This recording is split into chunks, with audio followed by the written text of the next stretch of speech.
Sometimes we want to create a string from another string by repeating the content of the existing string. For that we use the repeat method of the string class in Java.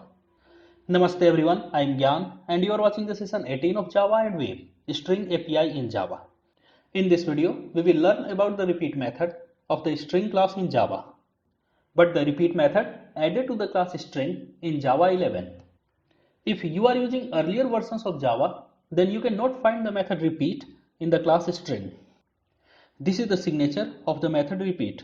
The method repeat is a public method which returns reference to a string and accepts an integer as its argument. The method repeat returns a string whose value is concatenated to the caller string repeated count times. It returns empty string if the caller string is empty or count is 0. It throws illegal argument exception if the count is negative.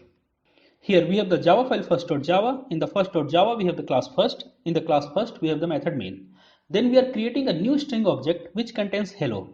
The reference to this newly created string object will be stored into the reference variable s of type string. Then we are calling the method repeat by using the reference variable s with argument 4.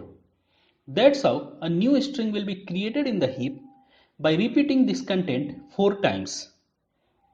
That means by repeating the content hello 4 times, the JVM will create a new string object in the heap, whose reference will be stored into the reference variable s1 of type string.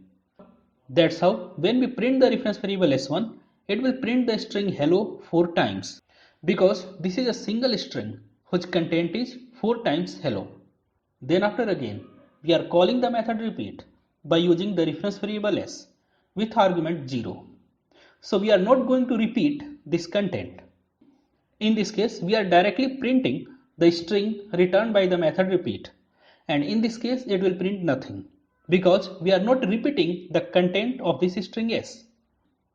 When we call the method length by returned string of the method repeat, then it will print 0 because the length of the string returned by the method repeat in this case is 0. After that we are creating a new string which contains nothing. This is an empty string whose reference will be stored into the reference variable s. Then I am calling the method repeat by using the reference variable s with 5 as its argument. That's how nothing repeated 5 times is still nothing. That's how in this case it prints nothing. When we call the method length on a string returned by the method repeat in this case, then again we will get 0 because the length of the string returned by the method repeat in this case is still 0. In the next statement, we are creating a new string with 5 characters. There are 3 spaces, 1 tab and 1 carriage return. So there are 5 characters we are using in this string. All are white spaces, all are space characters.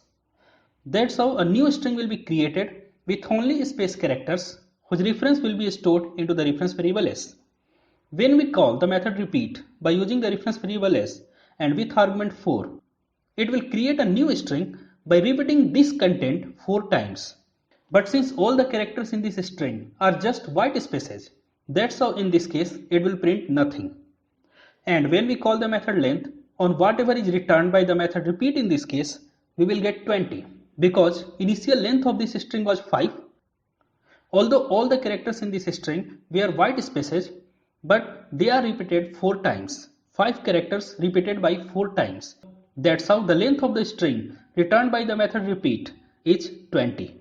When we call the method repeat by using a negative argument, in this case we will get illegal argument exception. Again, you cannot use the method repeat if you are using Java 10 or lower versions of Java.